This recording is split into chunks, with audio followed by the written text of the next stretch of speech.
chairman has allowed that we take two quick presentations.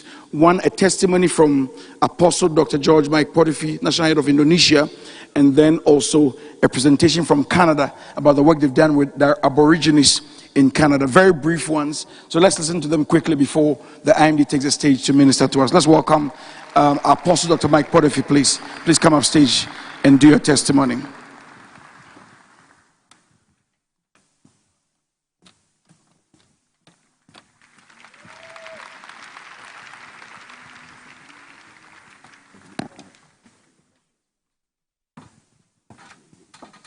Possessing the nations.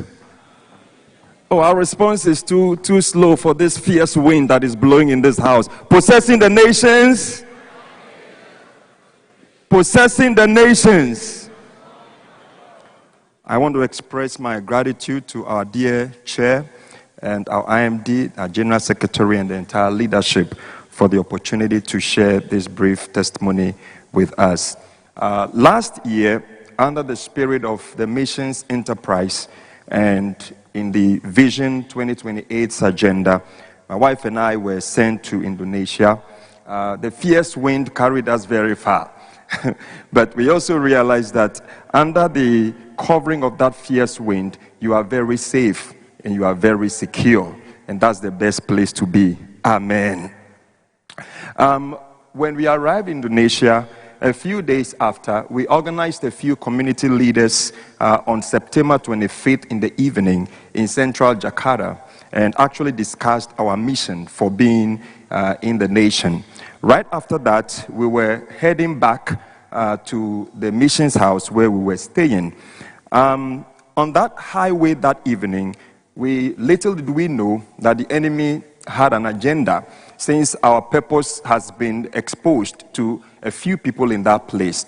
But on speed in that highway that night around 11:30 p.m., all of a sudden, before we would realize, a vehicle coming from nowhere lost its bearing after hitting a bumper on the road and then veered into where our car, on the lane where our car was moving.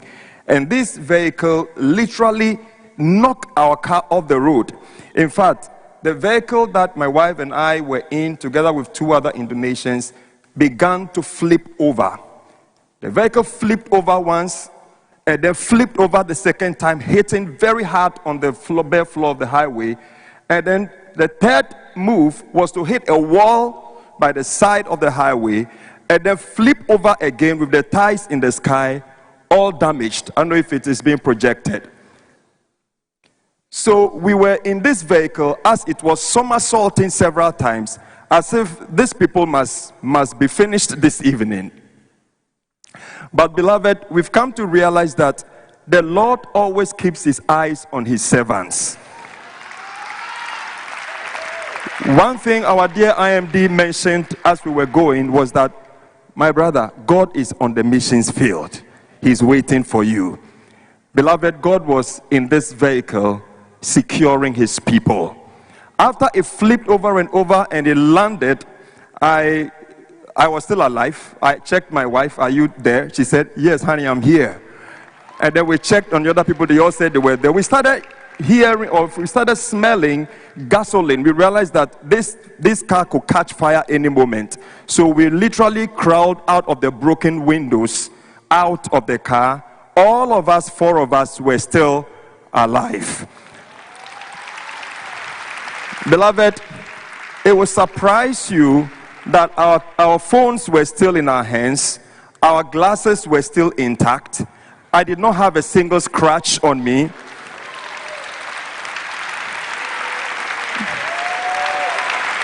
Let's give it up to Jesus Christ.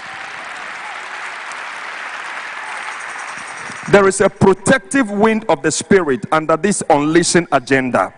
And as we have heard over and over, it cannot fail. Turn to your neighbor and say, it cannot fail. In the book of Psalms, it says, God is within her, she cannot fail. So when we got out, I pulled out my cell phone, and my wife, we're standing on broken glasses, and we did not know. until somebody hinted us that, hey, you are standing on broken glasses. And then one pierced my leg, and I realized that, oh honey, yeah, these are broken glasses. We did not know, because we were so safe until somebody hinted us that you were standing on broken glasses.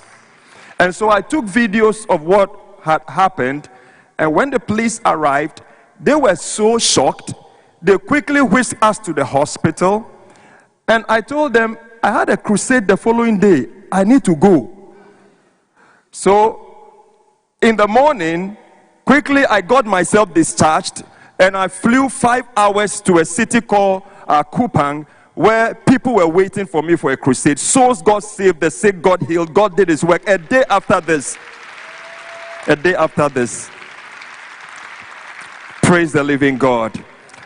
To wrap up this testimony, the few people who were present and saw what had happened, those few people were so shocked and amazed that they joined me to start a fellowship at the mission house. Out of that, today we have the Jakarta City Church.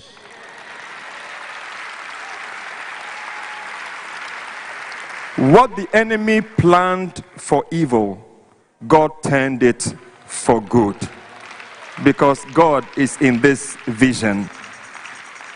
Beloved, the only scratch my wife had was something with her rib, but the doctors had predicted that either they do a surgery or it would take 6 weeks. But because the miraculous hand of God was at work, within 1 week, she was perfectly whole without any surgery. And again, the doctors were yet surprised again. The invisible hand of God is upon his church. And as we get unleashed, let us go with all boldness, with all courage. No city in this world is immune to the power of the gospel. Thank you, dear chair, for the opportunity to serve. God bless you all.